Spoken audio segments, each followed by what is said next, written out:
Hello po mga anang, mga anong, narito po tayo sa mag-harvest po tayo ng papaya. Solo papaya po ito. Mga anang, mga anong, pakisundan nyo lang po ako. Ito po ay mag-harvest ko po ito. Ito po, inog na po siya. Ito po. Bali dalawa po, kukuhanin natin.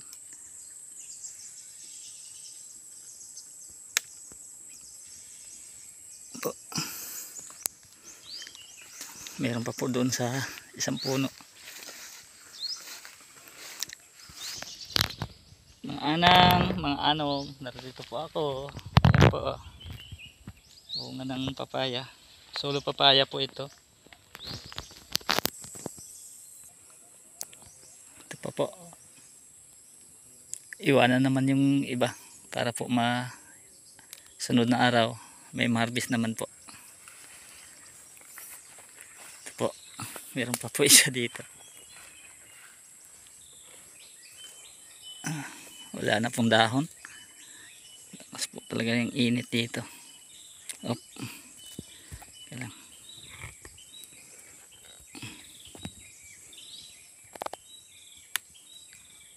Po. Bali ito na po yung harvest natin. Ayan po. 4 lang muna. Sa susunod naman yung iba.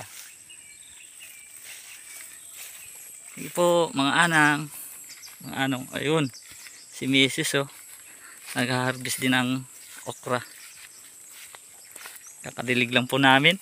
Sakit sa likod, maghakot ng tubig. Ito po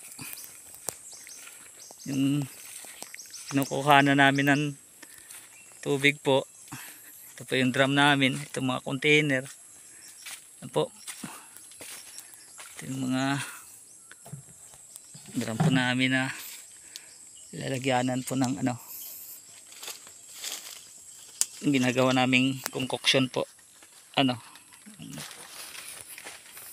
Pinipermint po namin dito. Sige po mga anang, pakisundan nyo lang po. Ito yung kinukuhanan po namin ng tubig. Ilog po ito. Ayan o. Ayan po.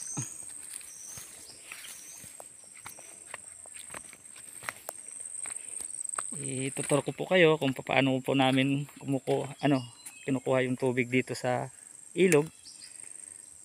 Ito po, ang daming mga water hyacinth po. Yun, may bulaklak pa po.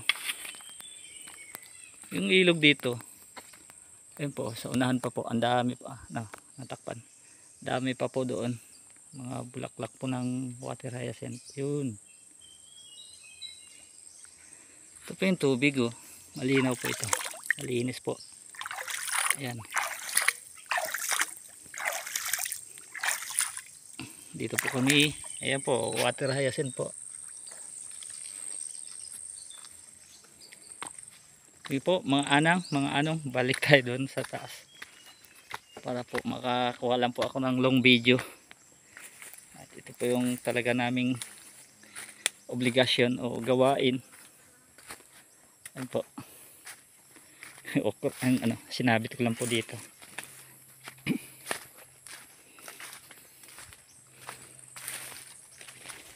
Ayan po si Mrs. Nag-harvest siya ng okra. Yung okra namin payat kasi po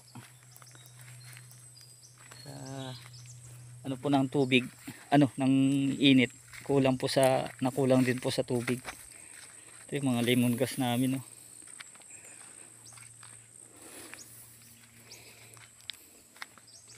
ito po bagong tanim na sitaw. Minsan po yung binhi, yung seeds po nabibili namin, minsan po sa budget kulang kami, kaya ito pag may budget makaluag-luag kung baka bumibili kami ng seeds para lang po maitanim kami dito. Yan si Mrs. Smile naman ayaw.